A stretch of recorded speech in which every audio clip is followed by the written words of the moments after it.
Hello friends, welcome to my channel. अगर आप एक प्राइवेट स्कूल टीचर हैं या टीचिंग प्रोफेशन को ज्वाइन करना चाहते हैं तो आज का ये वीडियो आपके लिए बहुत ज़रूरी है। अक्सर हमारे मन में सवाल होता है कि क्या प्राइवेट स्कूल में भी सरकारी स्कूल जितनी सैलरी मिलती है, क्या हमारा प्रोविडेंट फंड यानी कि पीएफ कटना ज़रूरी है। और सबसे बड़ी बात, सीबीएसई के नियम के बारे में क्या कहते हैं, यानी कि सीबीएसई की तरफ से क्या रूल्स एंड रेगुलेशन है टीचर्स की सैलरी के लिए, प्राइवेट स्कूल्स के लिए स्पेशली मैं बात करने वाला हूँ, और पीएफ रूल्स के बारे में बात करने वाला हूँ। आज मैं आपको इन सभी सवालों के जवाब दूंगा सीबीएसई के ऑफिशियल सर्कुलर के आधार पर। तो चलिए शुरू करते हैं। चैनल पे अगर फर्स्ट टाइम आए तो please like and subscribe to my channel, ताकि हम फर्दर भी ऐसे कंटेंट्स ला सके। आज हम लोग टॉपिक्स कवर करने वाले हैं salary as per CBSE rules. Then हम बात करेंगे टॉपिक नंबर 2 जो कि हमारे पीएफ से रिलेटेड रूल्स के बारे में होगा। उसके बाद में टॉपिक नंबर 3, अगर कोई भी रूल्स फॉलो नहीं होते हैं स्कूल्स की तरफ से तो हमें क्या करना चाहिए। तो वीडियो को एंड तक देखिएगा। फर्स्ट टॉपिक की बात करें जो कि salary as per CBSE rules है, तो सबसे पहले बात करते हैं सैलरी की। सीबीएसई की एफिलिएशन बायलॉज रूल नंबर 5.3 बहुत ही क्लियर है। इस रूल के मुताबिक किसी भी सीबीएसई एफिलेटेड स्कूल्स को अपने टीचर्स को वही पे स्केल्स और अलाउंसेस देने होंगे जो उस स्टेट या सेंट्रल गवर्नमेंट के टीचर्स को मिलते हैं। ध्यान रखिएगा इस बात को। इसका मतलब यह है कि टेक्निकली आपकी सैलरी कम नहीं होनी चाहिए।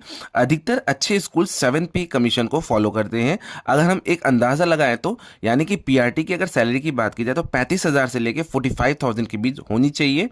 टीजीटी की सैलरी की बात की जाए तो 45,000 से लेके 60,000 के आसपास होनी चाहिए। और पीजीटी की सैलरी की बात करें तो 50,000 से लेके 18,000 तक होती है। लेकिन रियलिटी में बहुत से स्कूल इतना नहीं देते हैं, पर आपको अपने हक का पता होना चाहिए और नियम्स के बारे में मालूम होना चाहिए।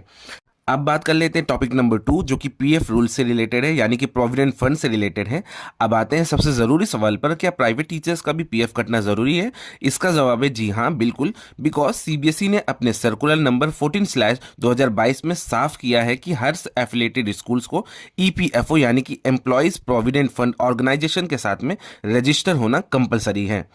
नियम यह है कि अगर किसी स्कूल में 20 से ज़्यादा या उससे अधिक स्टाफ मेंबर्स हैं तो वहाँ पीएफ कटना कानूनन ज़रूरी है। इसमें आपकी बेसिक सैलरी के 12% आपके हिस्से से कटता है और उतना ही 12% स्कूल मैनेजमेंट को अपनी तरफ से देना होता है। ये पैसा आपके फ्यूचर के लिए बड़ी बचत होती है, तो इस चीज़ का ध्यान रखिएगा। अब बात कर लेते हैं पॉइंट नंबर 3 जो कि है हमारा टॉपिक, अगर रूल्स फॉलो नहीं हो रहा है तो क्या करें। अगर आपका स्कूल बैंक अकाउंट में सैलरी नहीं दे रहा है या आपका पीएफ नहीं कट रहा है तो ये सीबीएसई के एफिलिएशन रूल्स का उल्लंघन है। आप इसकी जानकारी सीबीएसई के रीजनल ऑफिस में दे सकते हैं या ईपीएफओ के पोर्टल पर अपनी शिकायत दर्ज कर सकते हैं।